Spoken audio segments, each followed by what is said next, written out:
Good to see you all, and welcome to Bloom Thursdays.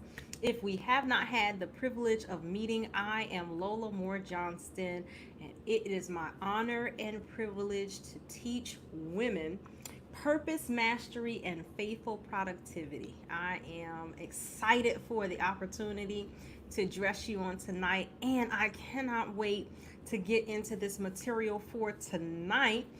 I want to ask you if you would please share.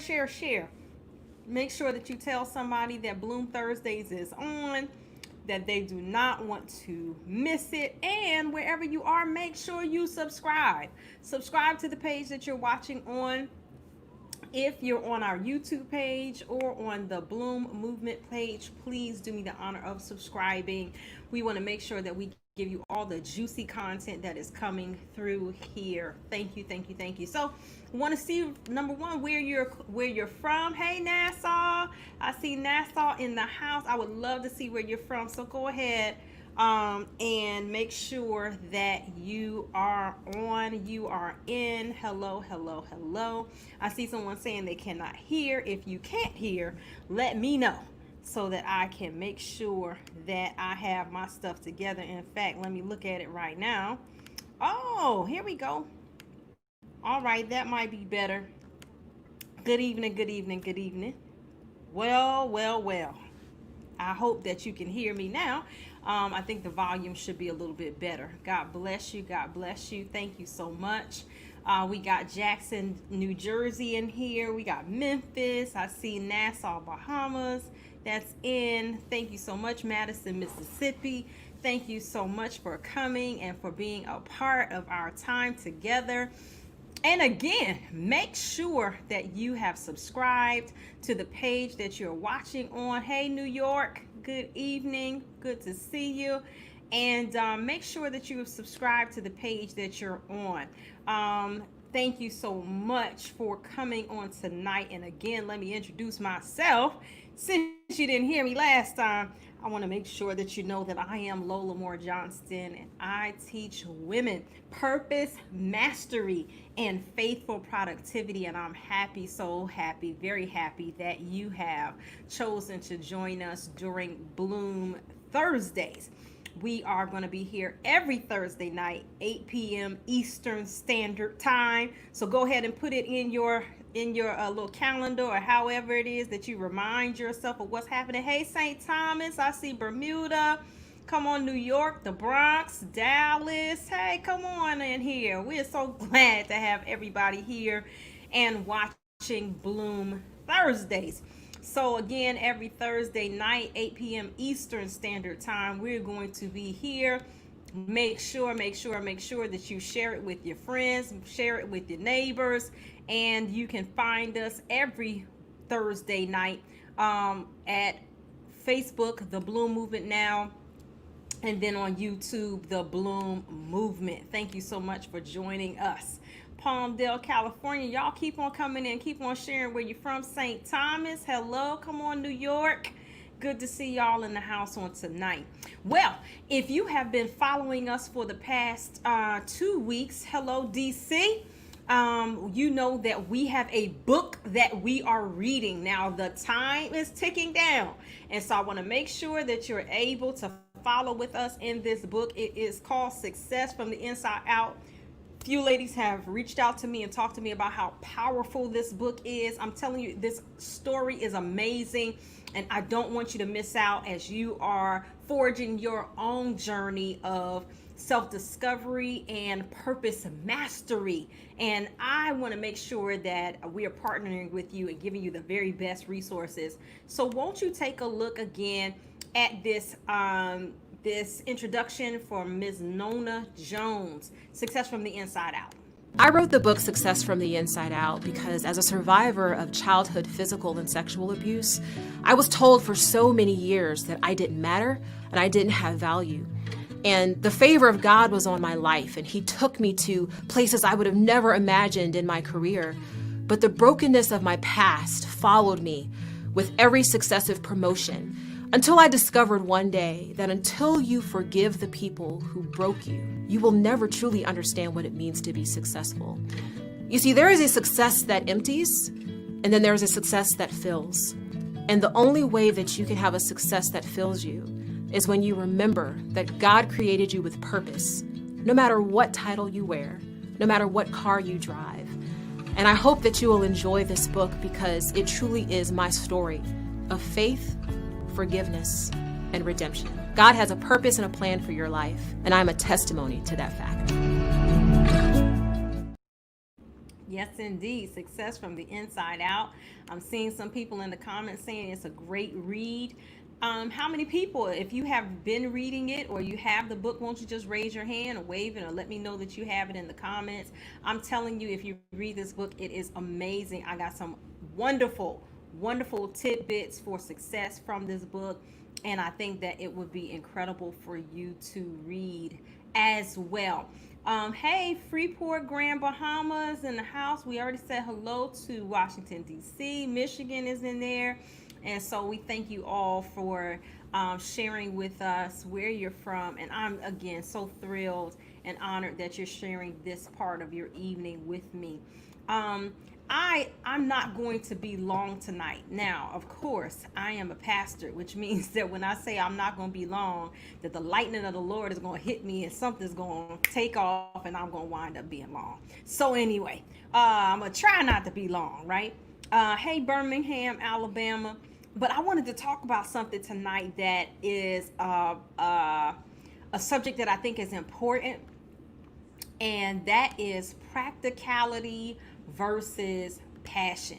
Practicality versus passion. So that's what we're going to talk tonight about. Practicality versus passion. Hey, Atlanta, good to see you tonight. So look, let me ask you a question and let me see if I'm in the right house. When I was 13 or 14, maybe 15, between 13 and 15, I had a beloved aunt who was frustrated with me one day. She had asked me to do something that I either half did or did not do at all. And in her frustration, she said to me, "You have to be able to do something more than just sing."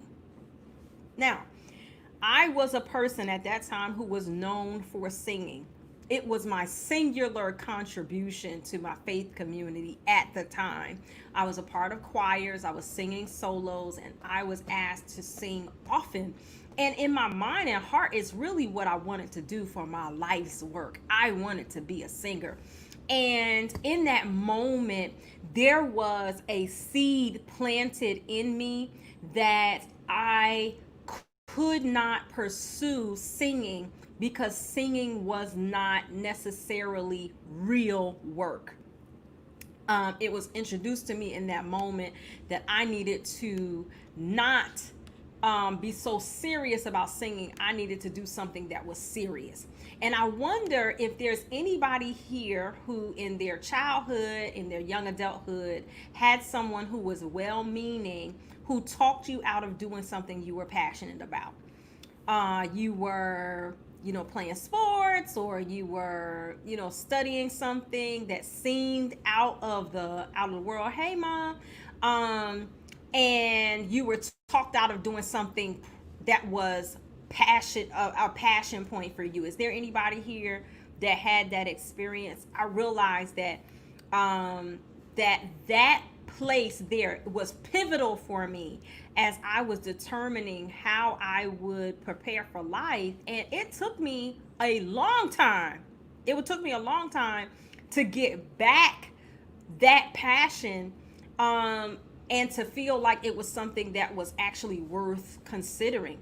And I realized that in our adulthood, that a lot of us carry that same baggage as we think about doing something we actually enjoy, something that we're actually passionate about, and we find ourselves torn between a life that is practical, a job that pays, a skill or an ability that has seemed to be steady work with benefits and all that stuff, over against a life that we actually would feel happy having because we're doing something that gives us joy. And so I wanted to talk about that tonight. practicality versus passion, because number one, I know a lot of us are fighting with whether or not to or we're just living our lives, right? Just living our lives, being responsible, but we feel miserable. Or some of us have seen a glimmer of hope.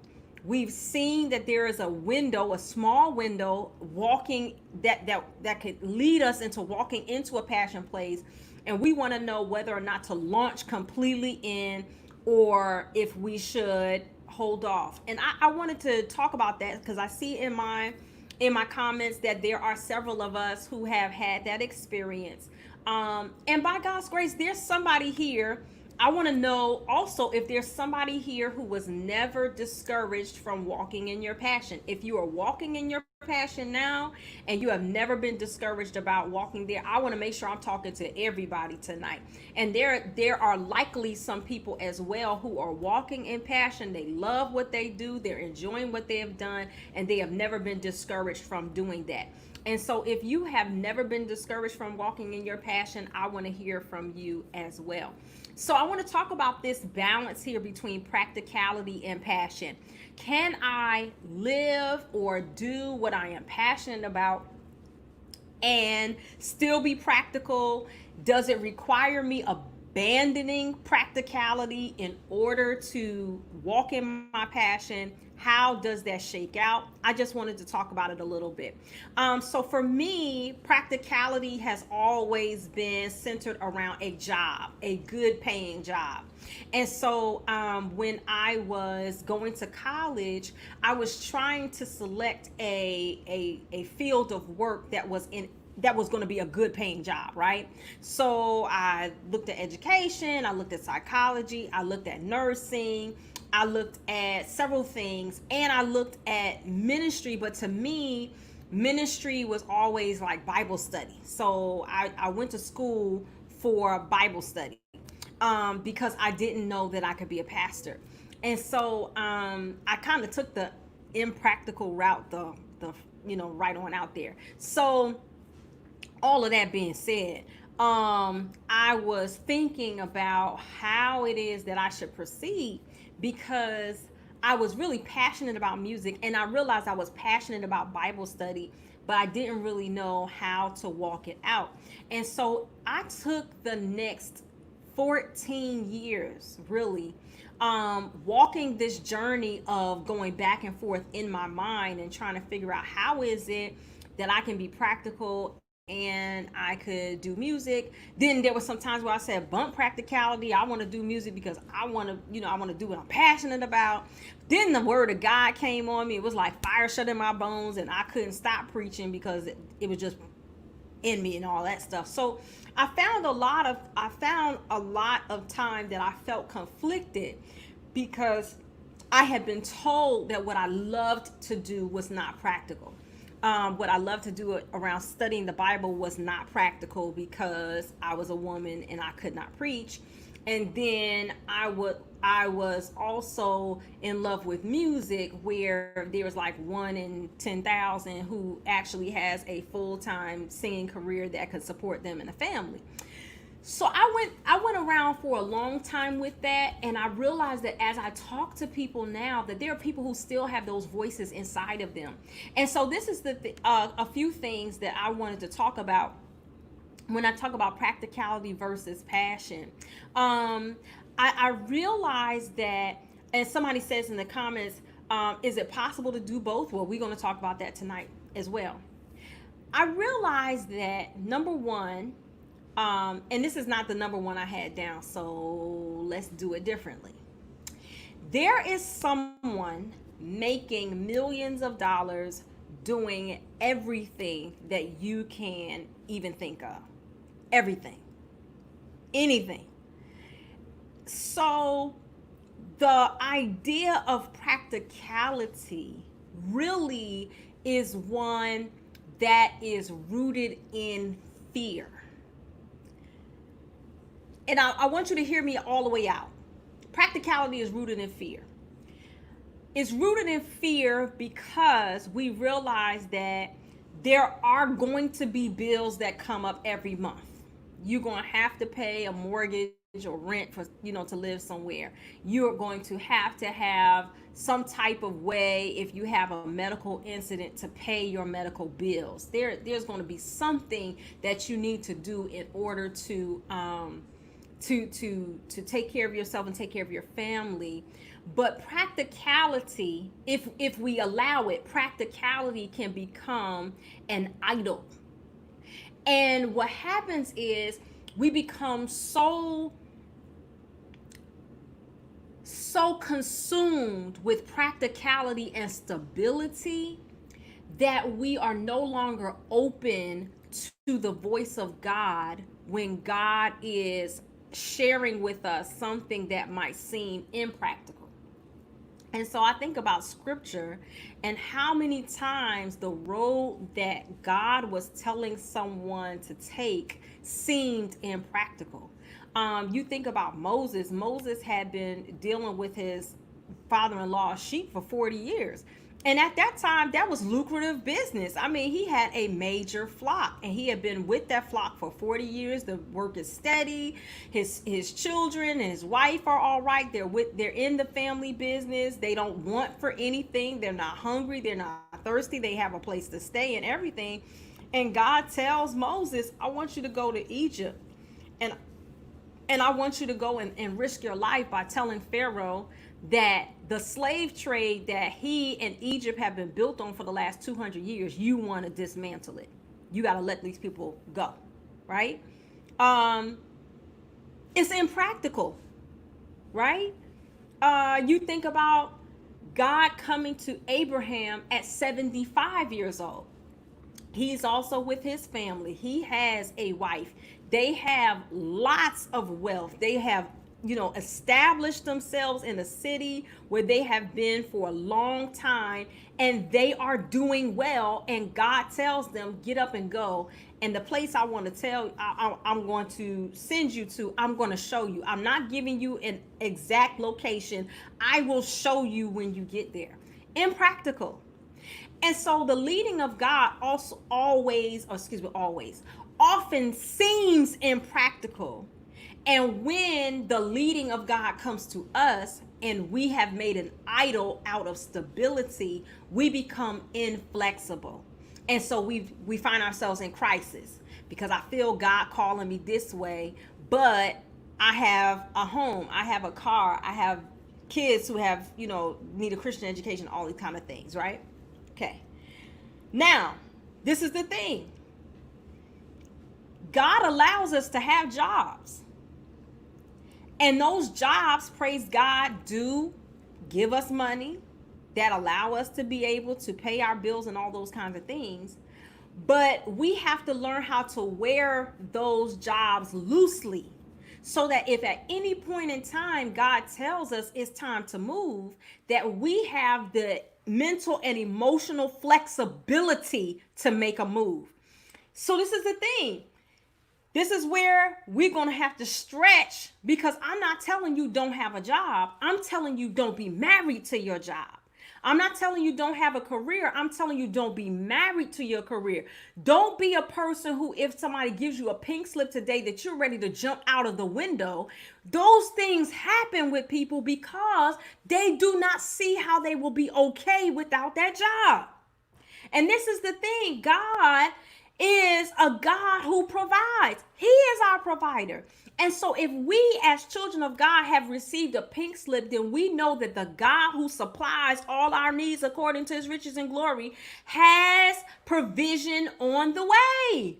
We have to wear it loosely. And so this is the area with passion, or this is the thing I want to talk about with practicality and passion, that oftentimes what happens is we find ourselves living outside of our passion because we are not flexible enough emotionally and mentally to wear practicality loosely, right?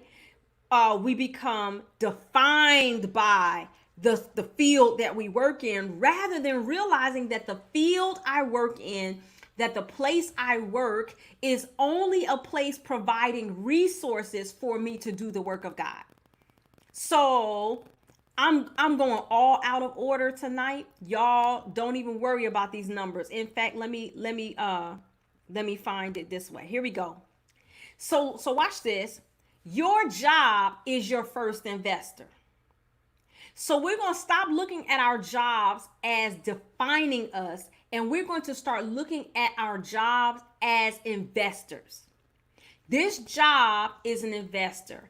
It provides finances, and it provides benefits for me to be able to now do the work of God. Now, some of us are doing the work of God with our pay by helping people who are less fortunate, but it also allows us to be able to now define time and resources to do work that we are passionate about. So think about this, right? If you determine, right, that you have this job, you know that you work from 8 to 4:30, from 9 to 5, from 10 to 6, or whatever your hours are. What if you carved out those hours and gave those hours to your job, but then you actually strategically approach the rest of your life to carve out time to do what you are passionate about? So you carve out either the early mornings or you carve out the afternoons before you are dog tired in order to actually have space and time to do what you're passionate about. What if you looked at your budget, and in your budget you actually set aside a certain amount that is allocated for passion projects? So you take another 10% of your earnings, and you say, or 5% or 1%, whatever percentage you need, but you're laying aside a piece of your income for passion projects. Now you look at your job, you realize that you're doing this job because the job provides the means for you to do what you are passionate about. Now you don't hate your job, you don't hate your boss, you don't hate the people, you're not walking in the door kicking the cat because you're mad because you wish you were doing X, Y, and Z. No, this place is an investment. This is how I gain the investment capital that I need in order to do what I am passionate about. If we approach our work that way, then you realize that this job is a resource that God has given me in order for me to be able to do his will. So let's look at it this way. Okay, so let's go back. So I numbered these because this presentation was going to be given differently. Don't worry about these numbers. In fact, because somebody with OCD like me is going to be mad. All right, so let me do it like this. Okay, here we go. Y'all ready for this one? First of all, put in the comments if you received that word, my job is my first investor. Go ahead and put that in the comments. My job is my first investor. If you received that, if that is the word that you needed for your job, if you was frustrated with your job, you looking at the people and you saying, man, I can't wait till I'm on Broadway 24/7. Understand the people on Broadway, they have jobs too. They're out there bussing tables. They're washing dishes, they're cooking, they're working in nursing homes, they're doing all kinds of stuff like that. The people are working. Let me tell you, when I spoke to somebody, I think I might have told y'all this already. I was able to speak to Kim McFarland, one of the greatest voices in gospel music. We had a conversation. I asked her, how does it feel to do what you're passionate about all day, every day, what you're passionate about 24/7? And she said, oh, honey, I have a job. And I said, what? She said, I'm an accountant. And I'm like, wait, what are you talking about? The woman is an accountant. What she does is she does her work in a way she has an agreement with her boss. The boss understands she's a gospel singer. And so she does all of her work. She makes sure that she takes care of the workplace first, so that when she has to travel or be on tour, all of the stuff at the job is taken care of. And because she now has a boss that understands what it is that she does and who it is that she is, then the boss works with this woman to make sure that she can have the free time that she needs to do what she's passionate about. Look, when I realized the other day that Spike Lee has a job, I said, what are you talking about? Spike Lee is a tenured professor at NYU. He teaches in the film school. Now, Spike Lee is somebody who we know to be a filmmaker, but he has the stability of a job. The man is a tenured professor. Yes, he is at NYU. Donald Lawrence, a tenured professor. He is a gospel singer. He travels all over the world, but the man is a professor at a university. Kirk Franklin got about 4 jobs, y'all. Kirk Franklin, he hosts Sunday Best. You know that he also was hosting the fifth grader show, a Bible quiz show. He's working on several different projects all the time that give him stability, stable income coming in so that he can do what he is passionate about. And if you look and you talk to a lot of people, I realize that Richard Smallwood has a job. He's an MD, a musical director for a church. All of the people in his choir are lawyers and doctors and all kind of stuff. They come together in the evenings for choir rehearsal, and then they go and travel the world. So the only ones holding on to this thought that you have to do one or the other is us. Because the people who are actually doing what it is that we are, so excited about, and I want to say that there might be a difference, but you look, a lot of these people have jobs because artistry is inconsistent. Now, there's something that I want to also say to you, my brother, my sister, who is getting started. And let me move this. Let me start here and say that every dream has an incubation period. You are not going to dream it today and it grow and be in full maturation tomorrow. Okay? It's going to take time. It's going to take time. Whatever it is that you're passionate about is going to take time, right? But sometimes we allow the frustration of the time required for us to see our dream go to full fruition cause us to make decisions that we're not ready to make yet, okay? If you have discovered that your passion is, say me, music, right? You're not going to introduce yourself to an entire industry in one day. And even if you were to introduce yourself to an industry in one day, it still requires time for you to record. It requires time for you to get your industry image together. It requires time for you to go to events. There is time between tours. There is time between records. You're going to have up days and down days. So thank God for this job that I can go to, so I'm not sitting in the house bored. I'm not out there having to having to do things that are beneath my integrity in order to feed myself because I have a job.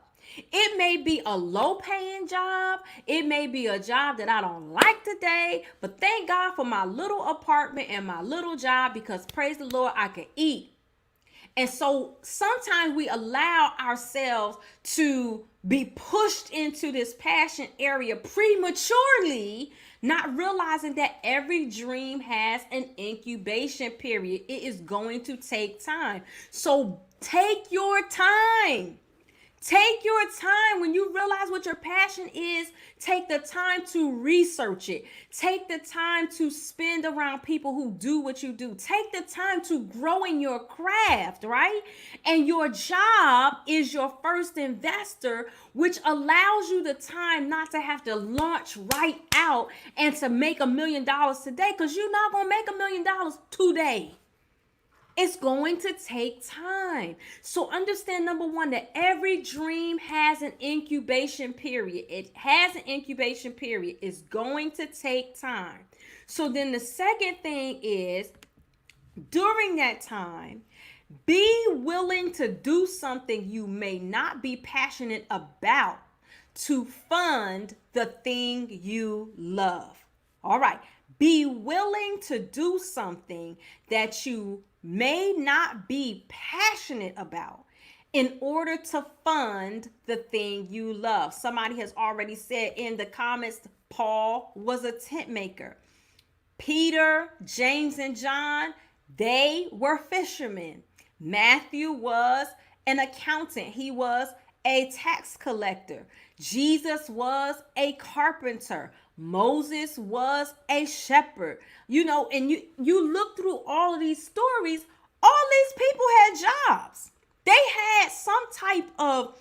had a skill that they could enact at any point in time in order to fund what it is that they did. And so we saw on several periods that Paul would go to tent making. That's how he met Priscilla and Aquila. They were all tent makers together, and they did tent making in order to fund their lifestyle, their purpose.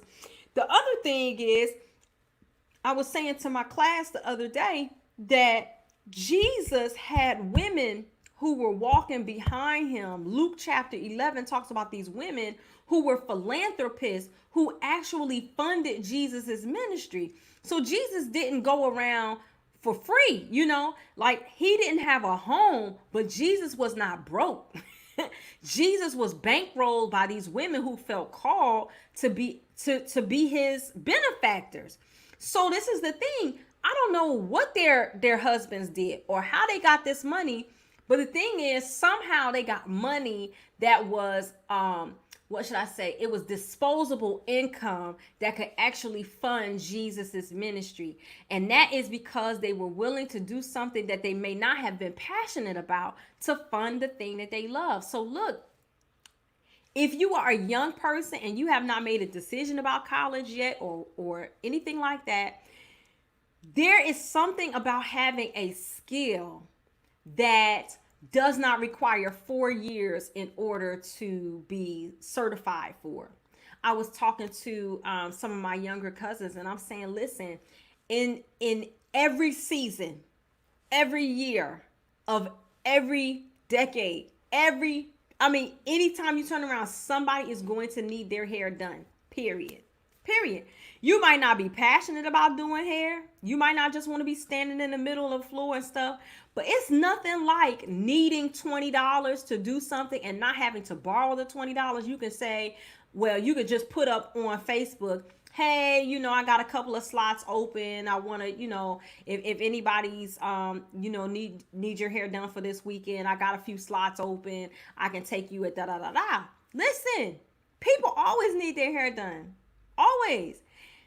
If I had it to do again, I would learn how to cut hair. I would be a barber. Listen, you stand and you cut somebody's hair for 30 minutes and you make like $35 in a black hair salon, plus tips, and you're a girl, or you go to a white hair salon and you can make like $100 and $200 cutting somebody's hair. What? Listen, you might not be passionate about cutting somebody's hair, but it gives you a way that you can make money where you do not have to sell your integrity. Is this making sense to anybody? I want to make sure, am I talking to the same thing? Am I talking to the right people? Find ways to easily make money. If you're young, find ways to easily make money that do not require you giving up your integrity so that you can do what you're passionate about. If you're older, think about the skills that you have already amassed. Listen, I know several people who clean homes. Now, I'm not passionate about cleaning nothing, but it's nothing about having a skill to clean homes. If that's, what your skill is, you have a couple of homes that you clean every week or you clean every other week. You have them on a cycle. You don't have to be there all day at a 9 to 5. You just do a little cleaning. You have the money that you need to fund your passion. Okay. So look, be willing to do something that you may not be passionate about to fund the thing that you love. Okay.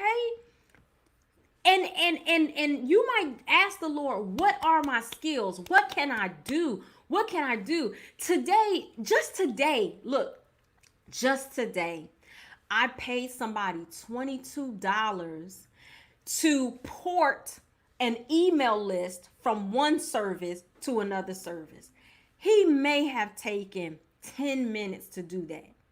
He took my email list from one service and moved it to another because I was interested in trying another service. I paid the man $20. It took him 10 minutes and he just moved my email list from one to another. Now, I don't know if he's passionate about moving email lists, but he made $22 in 10 minutes, you know? And so you have to now look at what are the skills that I have, what are the things that I can do, and how can I now make them work for me? I'm not working for them. How do I make them work for me so that I can be free to do what I am passionate about? Okay, so this is something else that I want to say to you, my friend who is creative, my friend who is wanting to stay true to the game. Not working full-time or not working in your passion area full-time does not make you a sellout.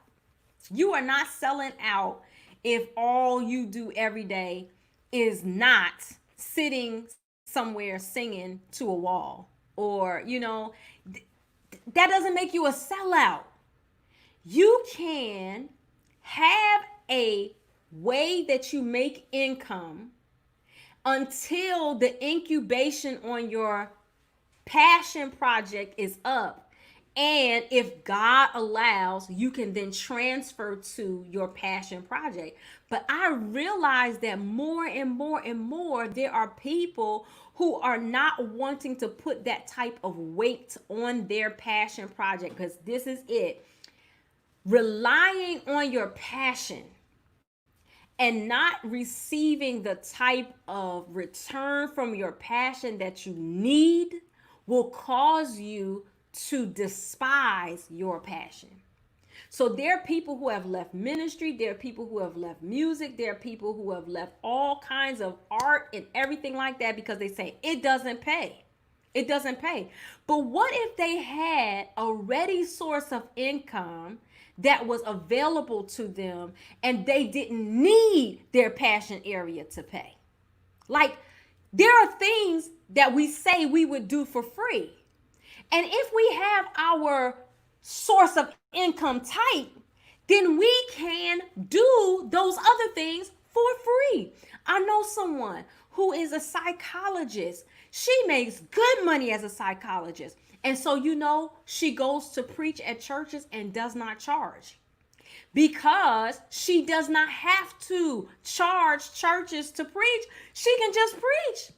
And it's her passion area, and it's a gift that she gives to the church because she has the ability to give it as a gift. She's not looking at her passion project to feed her. And I'm telling you, in COVID-19, this time of this pandemic, this is a time where we can actually get this thing straight. We can realize that there is a way that we can approach our work that leaves us enough energy to be able to devote a fixed amount of time in our day for our passion. So not working in your passion area doesn't make you a sellout. It actually allows you to be even more available to do what you are passionate about. Because now you're not relying on your passion area to feed you. You can just do it because you love doing it. And it could take a year, it could take 5 years, it could take 10 years to get a record deal. You may never get a record deal, but it's okay that you don't have a record deal because you have a way that you and your family are eating. Your family's not despising you. You're not despising them. You're doing something that you're passionate about. You don't have to be, you don't have to be a starving artist. You don't. You can be a fat and fed artist. And there's a lot of them out there because they realize that you can do both. You can always do both.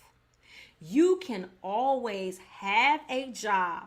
Ask the Lord to find a job with some type of situation that allows you the margin emotionally, mentally, the flexibility now to be available to do what you're passionate about. Let's be honest. Some of us are passionate just about raising our children in a certain way. And so find a job that allows you to have the margin to spend time with your kids. If it's something that you want to do, you want to branch out into another area, fine, but have your job be the first investor. So now you don't have to be an overnight success. You can slowly move in. You can see what works, what doesn't work. You can back out of stuff that causes you not to be integral. And now you can actually, in a natural way, flow into your passion. I mean, I hope this is helpful. Is this meaningful? Is this making sense to somebody tonight? I want to make sure that you understand that you do not have to sacrifice your passion in order to be practical. No, you do not. You find ways to start where you are and organize yourself, okay? Organize yourself in such a way that you can do both. So let me do this. Doing both, and this is what I need to say for my creative people, requires discipline and organization.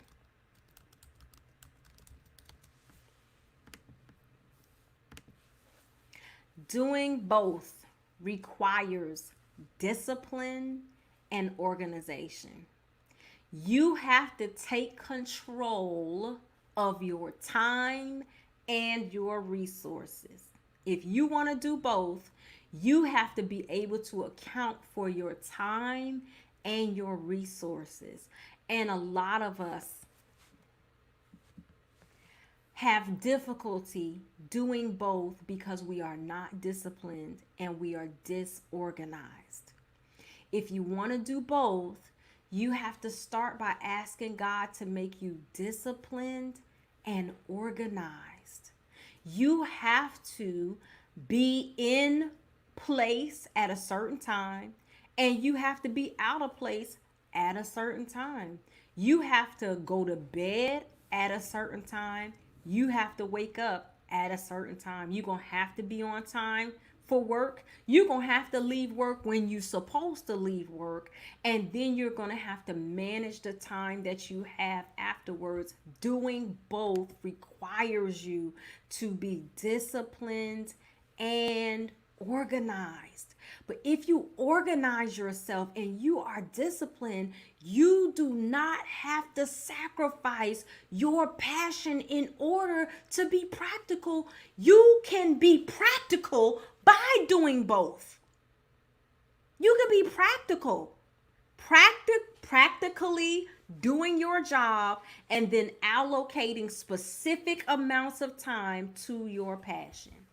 You can't go to every party. You can't go to every showcase. You can't be a part of everything. But if you take control of your time and you use your calendar, you use alerts, if you're going to bed on time, if you're waking up on time, you can do both. You can. And so I wanted to share that with you tonight so that you know that in this season that you have a green light to move forward with your passion. It's going to require you to sit down and make a plan, to look at not just your day. You got to look at your year, and you have to see what's coming forward in the year. What are the breaks that you have coming up? What are the times that you have that are going to be times where are crunch times and you're not going to have that type of free time? How do you prepare for those block times? What are times where you have opportunities to make additional money? What are times where you need to be available for your family? I want you to look at your whole year. And then you're going to start to reverse engineer your year so that every day now is a purposeful day. You can't afford to waste days when you're trying to be practical and passion filled. Every day, every moment counts. And so now you start to take account of your time. You also have to take account of your money.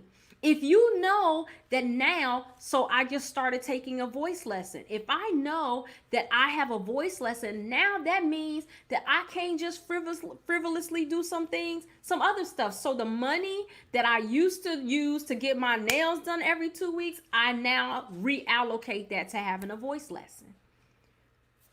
So you gotta organize yourself. You got to figure that stuff out. I started doing my own hair so that I can have availability to do that, because music is a passion area. It's something that I think is important for me. And so now I have to reorganize my life in order to make room for that. You got to set goals. You got to look at your life and you have to say, what is my passion area? What's important? I got to spend time with my husband. Praise the Lord, I have one. So now I got to spend some time with him. So that means that I have to look at our year. I have to look at our week. I have to look at our days. And I have to figure out, okay, well, how do I work this in? I got to go straight to my husband after this. You got to work that thing out. But if you are organized and disciplined, you can get it done. And so tonight, my appeal to you, every good pastor is going to give an appeal, is to revive your passion. Look at your life. Look at your budget.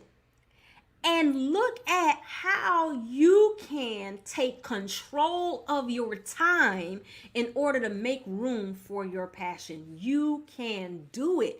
And if you create a plan, I'm promising you that you can get it done. Now, if you want me to partner with you, I am offering courses to help people to identify their purpose and walk fully in what God has called them to do. And what we're doing is the 2 weeks of preparation for and positioning for purpose, which I have called the Bloom Everywhere 14-Day Purpose Project. If you are interested, we're starting another class July the 12th. And so you can go to bloomwithlola.com, and I would love to partner with you as you are trying to figure out how to walk in your purpose. Maybe you're trying to figure out what your purpose is. You just feel something that's nagging inside of you. You know you are built for something more, that there's something more that God has for you. Go to bloomwithlola.com right now and you can figure that out with me. And I praise God again that every Thursday we're going to have Bloom Thursdays. I'm going to be bringing messages to you like this every week. We're going to have empowerment infusions to help you to walk in your purpose. I want to say thank you again tonight. Thank you so much. One final thing, for those who have ordered t-shirts from me, I want to thank God for you, for all those who have ordered t-shirts, these Bloom Where You Are Planted t-shirts. I have been working with our manufacturer. It's taken a little longer. I told you every dream has an incubation period. And so we are working to get those out to you if you have ordered them already. But if you are still wanting a t-shirt, this is the information for you. You can Cash App your name, address, and your shirt size to Lola Moore Johnston. $25 within the United States, $35 outside of the United States. We would love to get one of those wonderful t-shirts to you. And if you've ordered already, hang tight. They are coming. They are coming. Well, thank you so much. If this message has been a blessing to you, please share it with somebody. Let them know that they do not have to surrender their passion in order to be practical. You can do both if you are organized and disciplined. So until next time, this is Bloom Thursdays with Lola Moore Johnston, your empowerment coach, teaching you to master your purpose and to have faithful productivity. Thank you so much to everybody who's watching, and God bless you. We will see you next week.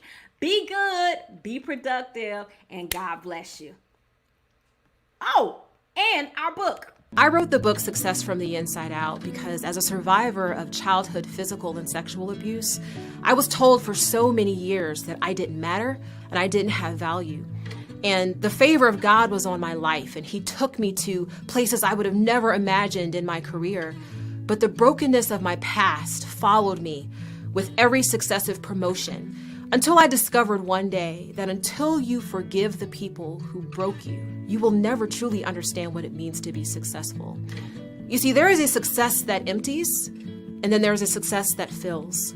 And the only way that you can have a success that fills you is when you remember that God created you with purpose, no matter what title you wear, no matter what car you drive. And I hope that you will enjoy this book because it truly is my story of faith, forgiveness, and redemption. God has a purpose and a plan for your life, and I'm a testimony to that fact. Success from the Inside Out, Nona Jones. Get your copy. July the 9th, we're going to be discussing it. Thank you so much. Those t-shirt orders are coming in already. Get yours. Lola Moore Johnston and Cash App. 25 for the U.S., 35 for outside the U.S., and then also 2 weeks of purpose, positioning and preparation for purpose, the 14-day purpose project. bloomwithlola.com. Yes, it's late. God bless y'all. Thank you so much. Share this with somebody else, and we'll talk to you soon. Bye-bye.